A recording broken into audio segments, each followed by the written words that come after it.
nostra regione è stata distrutta dagli sprechi, distrutta dagli abusi della casta, distrutta dall'incapacità di chi ci ha governato. Ci hanno rubato diritti, progetti e lavoro.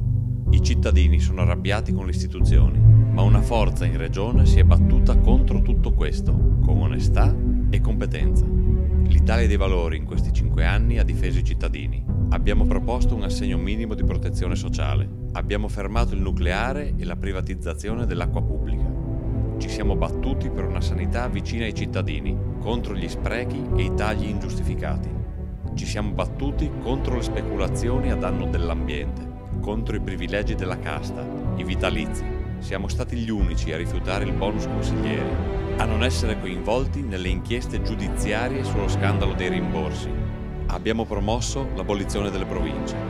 Adesso, insieme, ricostruiamo.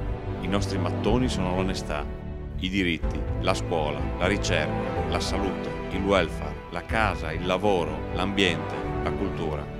Difendiamo i cittadini con l'istituzione del reddito minimo. Difendiamo le imprese con misure a sostegno del lavoro. Destiniamo al nostro tessuto produttivo i fondi europei che finora sono andati persi. Ricostruiamo l'ambiente, un mattone alla volta. Insieme ricostruiamo! Il 21 e 22 aprile vota Italia dei Valori con Deborah Serracchiani e metti anche tu il tuo mattone per ricostruire il Friuli Venezia Giulia.